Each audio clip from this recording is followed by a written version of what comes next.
I will complement Simu's presentation with a broad view of a strategy for companies to internationalize. This is an ad hoc version presentation, and so maybe I will use also Simu's slides to improve it, and then it will be useful as well for the presentation we do to the firms we work with.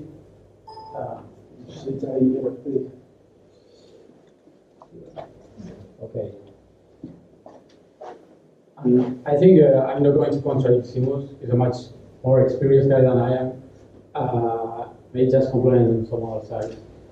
So we understand that local markets are known by definition. It's in the DNA of companies because they born in the market, they know the actors, they speak the language, etc., etc. Whereas foreign markets we can talk about them like terra incognita. They need to be discovered, researched, etc., etc. So you go from a place that you have almost full certainties of your role in that market to a wall that overall is unknown. So you need to rearrange, reassess your product, services, a bit in the line of what Simu said. And for that, you need to invest time, money, and you need to think mid to long-term focus. I think that's important that we give this criteria. It may be very, very basic or obvious, but sometimes companies they need this type of criteria. Yeah. And of course, you need to upgrade your mindset to international mindset. So it's not useful.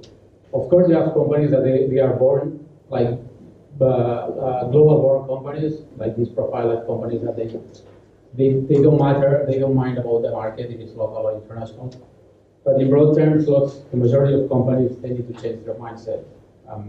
Cultural matters, language matters, of course, and in how they present their product. The standards are set internationally, not locally anymore. And for that reason, not all firms fit into this strategy to internationalize. Sorry. Okay.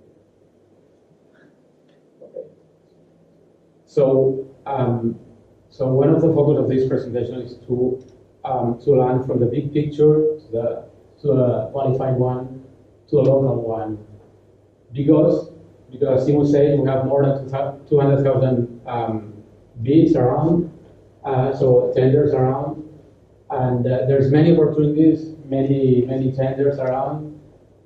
So we need to prioritize market sectors and of course activities. Not all activities that firms develop are useful in the international market.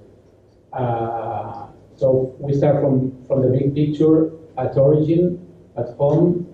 So we need to know which sector activities have most potential in the international arena, and of course which countries from the origin we depart from countries. So we have an idea of which countries and regions we have more comparative advantage. That's from the origin. And at destination, we need to reassess and quantify the big picture, and of course identify new opportunities, and of course we need to contrast barriers and comparative advantage. And well, again, we have the learning curve, of course. It's an obvious thing, but it's a matter of a midterm focus. We need to invest time and money, and at the end, in 2, 3, 5 years, we'll have the whole picture, and we did it. We have the information, we know the actors, we are fitting in the international market. In ACCIO, we divide, in our presentation, I think it's good that we divide the world in 3 big, like that's a very generalistic, but we divide the world in 3 big areas. One is the OECD area, so the Wealthy Countries Club, 35 countries in which you have providers from all sectors. So competition is high standard, top of the notch, and they are very difficult markets. But of course, maybe you can find opportunities in niche markets there. And that's here it's red. In reality, in the original presentation was blue, but it changed color. And then we had like a broad range of very poor countries to meet mid-income countries, and there is where we have lots of opportunities. Why? Because we have less local providers, so we can deliver inputs interesting for those economies. And of course, you have the IFI actors that we don't find in OECD countries. And then finally, we have the world of the European Union projects, which is a world in itself. We have tenders from European institutions, local tenders from European EU members, etc., etc. So it's three worlds, and all of them they represent 15 to 20% of world GDP, and around 50% of government expenditure is through tenders. And public procurement, we divide it in four fields: technical, TA, goods, works, and concessions. That's very broad. And in concessions, we have PPPs, which is mostly prone to meet big companies. I think it is good for companies to know in which of these markets they fit in. And finally, here is like conceptualization of these four items of PP. And for example, goods, we understand that time frame of an operation is short term, whereas concession is long term. And volume contracts in general, goods is all ranges, whereas consulting TA, of course, it's low volume contracts, and concession is all ranges of contracts. And subcontracting as well, I think that's very important, because in ACCIO, in our area, until last year we focused only or mostly on IFIs, but since we developed it into a technical office of PP, of public procurement, we will also give service on local tenders, so not tenders subjected to IFIs financing.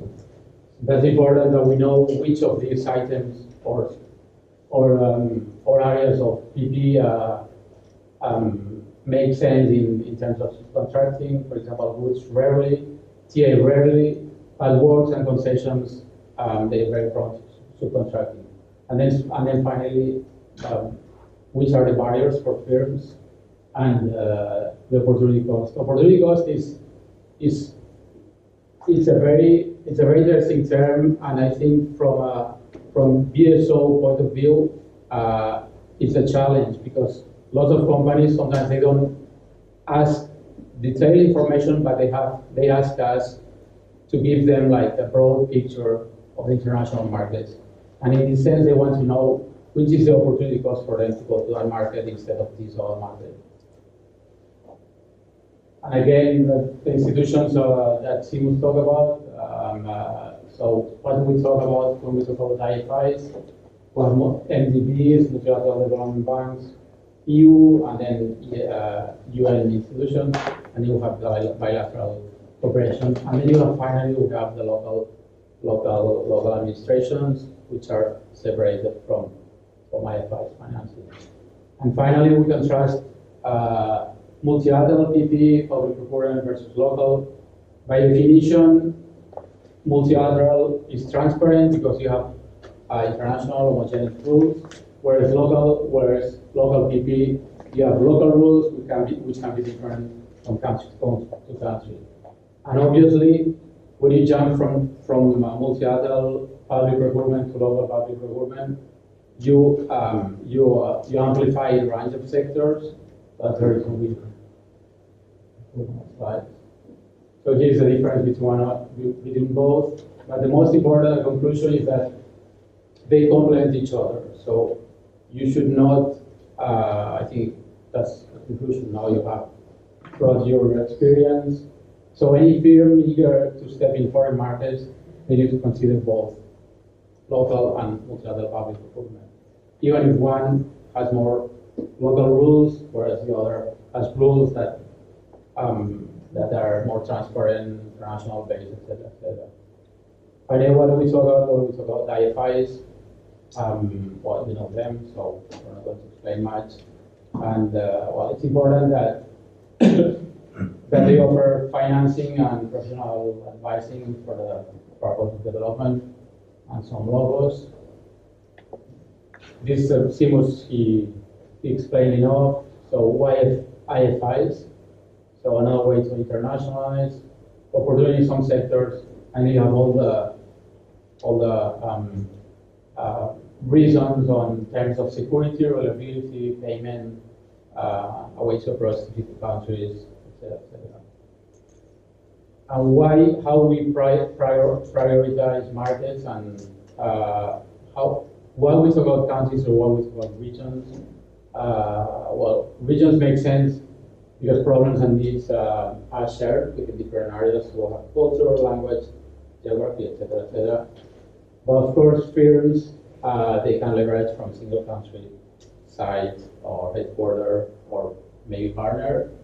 But at the same time, countries they have specificities in terms of cultural, legal framework, own institutions. They have incumbents which are different from country to country. So it's this dilemma. Of course, IFIs they plan on a country basis. Of course, governments they have different agendas. So it's this dilemma between regions and countries.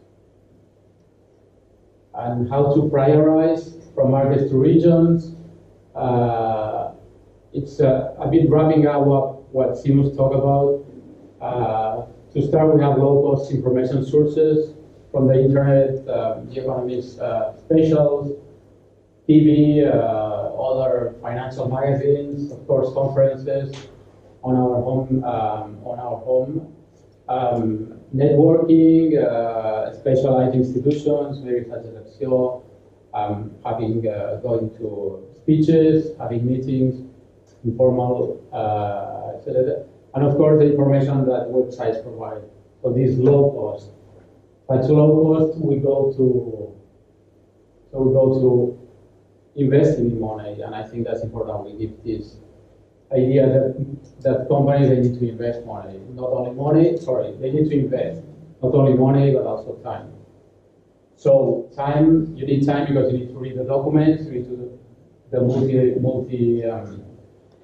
the pluriannual plans of IFIs concerning the countries that you can be interested, Bosnia, Bolivia, Peru, etc., etc. Because they give lots of useful information, updated information, and of course lots of data and lots of inputs on which will be the projects in those countries.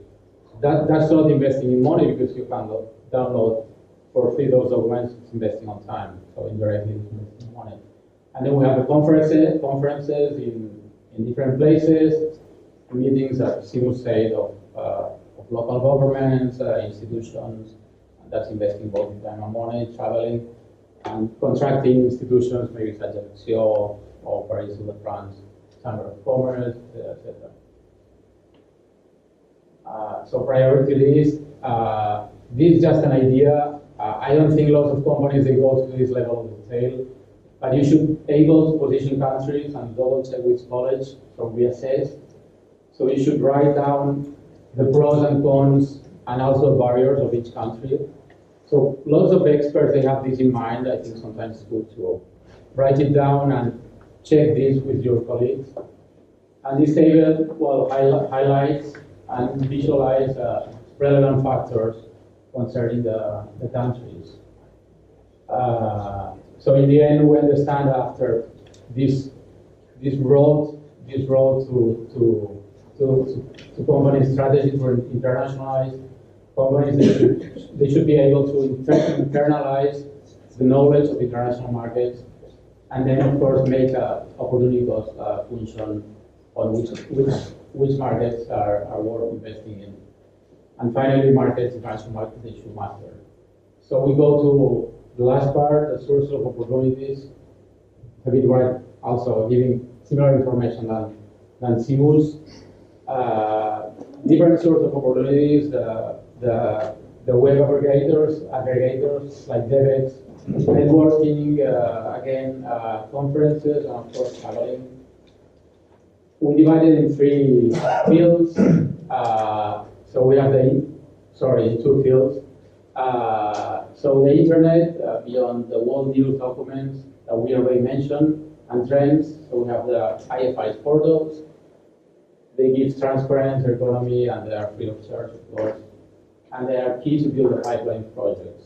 So it's not just a matter of finding the tenders, but also finding the projects with which you will find they will throw your tenders. And then we have the commercial portals that Simus already talked about, and these some other sites, specialized sites on procurement. So finally, strategies to recommend three main points on strategies to select opportunities. So it's very important continuous commercial and marketing tasks with local IFIs, public officers, middlemen, potential partners. I imagine, Simus, you found lots of middlemen in your career, and sometimes they give you a nice picture, but sometimes they make you focus in issues that you shouldn't focus. So it's tricky matter sometimes. On the second point, you systematize the process of identification of opportunities. So you need to bootanize and mastering skills of the different information sources. And that's very important. You have to be selective because you need to know what you can really administer.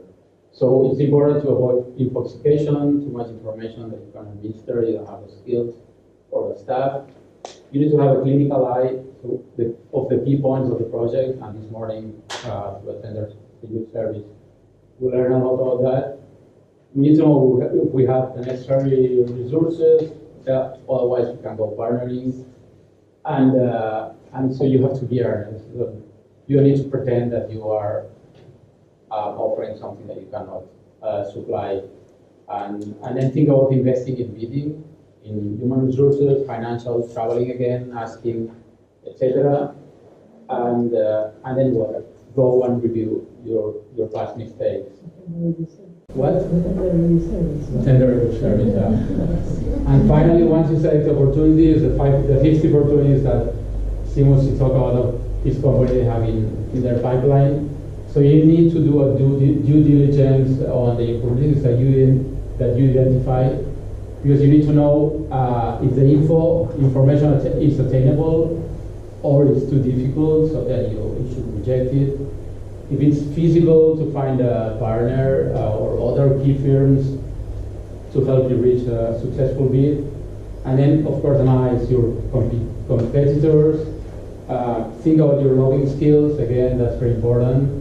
And again, reliability, trust, and reputation of our international local partners. And finally, make an analysis of strengths and weaknesses of your whole team in case you want to go forward. I think that should be all. Okay.